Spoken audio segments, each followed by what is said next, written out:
지난 2월쯤이었나?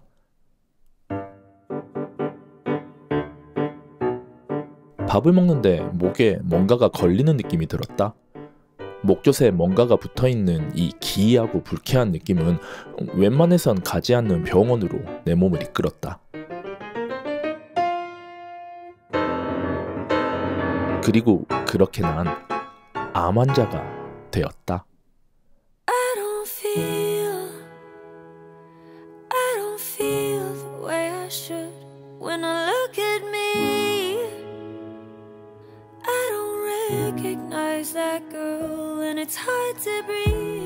혀의 저 깊숙한 안쪽, 혀 뿌리 근처에 혹이 발견되었다. 목구멍 절반 정도를 이렇게나 막고 있었으니 꽤나 컸었다. 크기가 크긴 했지만 모양은 꽤 괜찮았다. 악성 종양은 보통 매우 불규칙적으로 생겼다는데 이건 동그랗고 매끈하게 관찰되기도 했고 안으로 깊게 파고 들어간 경우도 보이지 않는다고 했다. 태국에서 한국을 거쳐 의학 드라마에서나 보던 난생 처음 찍어보는 CT며 MRI며 온갖 검사를 다 받고서도 큰 문제는 없어 보였다. 그저 떼어내기만 하면 되는 줄 알았지만 결과는 편평상피 세포암종.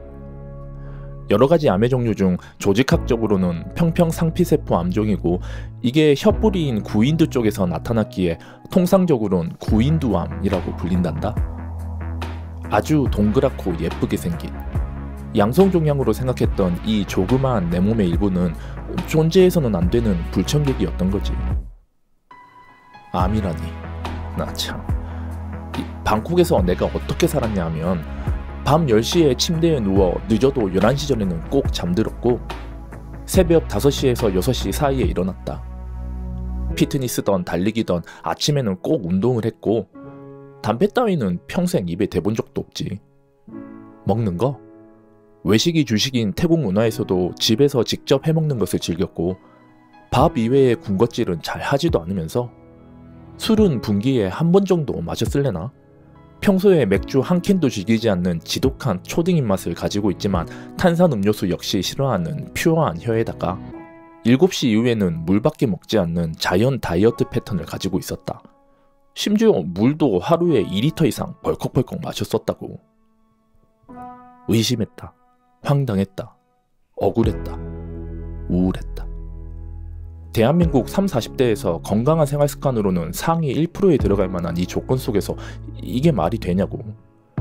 몸뚱아리 하나 믿고 살아온 인생에서 짐덩어리가 되어버린 이 개같은 상황을 도저히 받아들일 수가 없었다. 더군다나 이 구인두 쪽의 암은 전체 암 중에서도 얼마 되지도 않는 발병률을 가지고 있단다.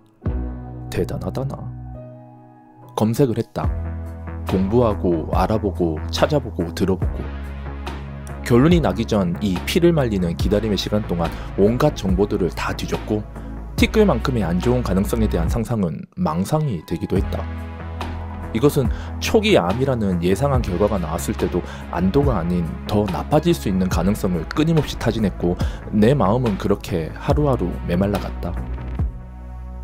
진행하고 있던 모든 프로젝트가 중지되었다.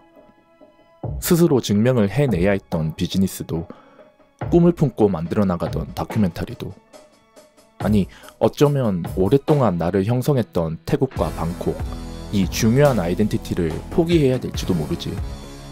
죽지 않는 병이라고는 하지만 많은 것들을 변화시켜야만 하는 이 상황에서 살고 있는 장소를 바꿔야 하는 것은 그리 이상한 일이 아닐지도 모른다. 그리고 날 더 옥죄어오는 두려움들. 완전하지 않은 몸으로 어디에서 쓰임을 당할 수 있을까? 다시 기회를 얻을 수 있을까? 나는 누군가에게 믿을만한가? 이 사회에서 쓸모없는 존재가 될 수도 있겠다는 이 어디에서 오는지도 모르는 불안함은 날 더 초조하게 만들었다.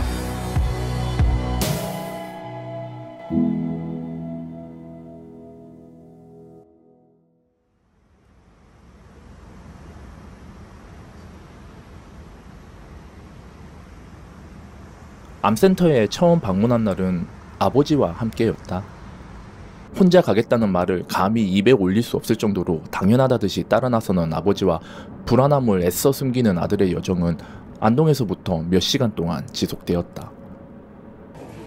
하지만 병원에서 볼 수 있는 또 다른 아버지와 아들의 모습들. 나의 눈에 들어오는 많은 아버지들은 환자였고 그 옆에 아들들은 보호자였다. 요즘 이런 병이야 나이 상관없이 온다고 하지만 그들을 보는 아버지의 심정은 어땠을까? 병이 난 아들을 모시고 온 아버지는 그렇게 오랫동안 아무 말씀이 없으셨다. 아, 난 정말 바보구나.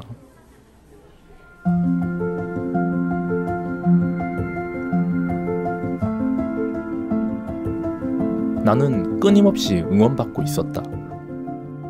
가족들은 저마다의 방식으로 조심스럽게 나를 위로하려 노력하고 있었고 어떤 식으로든 도움을 주기 위해 최선을 다하고 있었다. 친구들은 아무 거리낌 없이 불편함을 감수해주고 있었으며 주변의 필름메이커들과 파트너들은 나의 자신감을 지켜주었다. 그리고 나의 곁에 꼭 붙어있는 반려자의 존재. 처음 소식을 들었을 때 어머 어떻게 해가 아닌 걱정마 내가 고쳐줄게 라고 흔들림 없이 얘기해주던 나의 아내는 한치의 망설임도 없이 또 다른 나와의 미래를 설계하고 있었다. 나는 꽤나 사랑받는 존재였다. 그리고 나의 상태가 이들에게 미치는 영향이 크다는 사실도 느껴진다. 죽고 사는 것보다는 어떻게 사는지가 더 중요하다 생각했지만 내 가족들에게는 내가 사는 것 그 자체가 큰 의미였다. 스스로 쓸모 없어짐을 걱정했지만 파트너들은 여전히 나를 반겼고 필요로 했으며 기다리고 있었다. 그리고 생사의 갈림길에 서 있는 다른 이들에게 나의 이 불편함과 억울함은 그들이 그토록 원하고 바라는 가치일 수 있다는 것. 고칠 수 있다는데 뭐가 문제야? 난 그저 자기 연민에 빠진 멍청한 포유류였을 뿐이었다.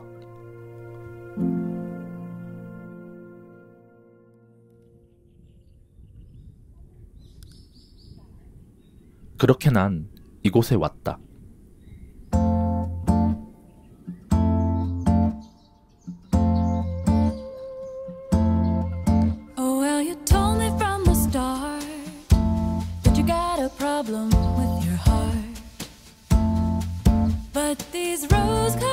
두 달 동안 매일 병원으로 출근하다시피 해야 하기에 우린 이곳 경기도 일산에 아지트를 만들었다.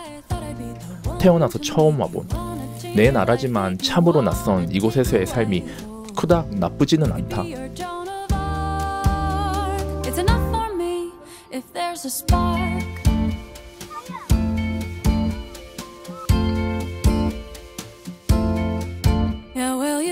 태국과는 다른 공기를 한껏 마시며 같은 듯 다른 산책을 하고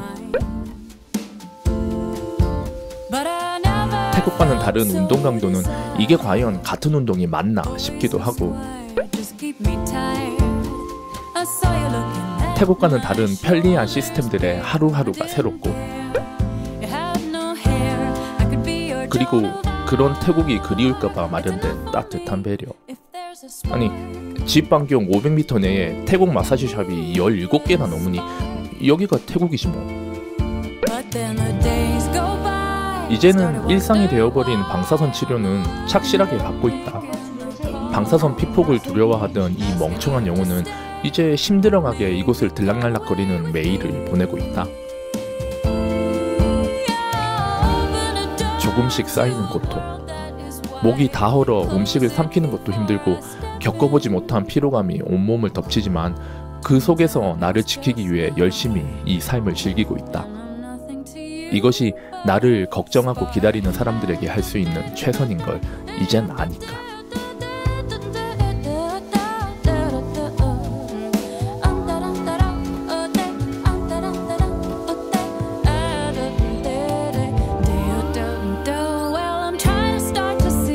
분명 뭔가 잘못되었을 거라고, 조직검사 결과가 잘못되었을 거라고 그렇게 믿고 마치 오지 않는 버스를 기다리듯 새로운 희망을 바라고 기다리던 때도 있었다. 그렇게 기다리던 그 버스는 끝내 오지는 않았다. 진짜 올 줄 알았지만. 그렇지만 내가 가려던 목적지가 사라진 건 아니다. 내가 직접 그 희망의 정류장을 향해 천천히 또박또박 걸어가면 되는 거니까. 이렇게 난 아프지만 아프지 않고 불행하지만 행복하다. 다른 여느 삶들이 그러하듯. Rose-colored glasses do wonders to a spark. To a spark.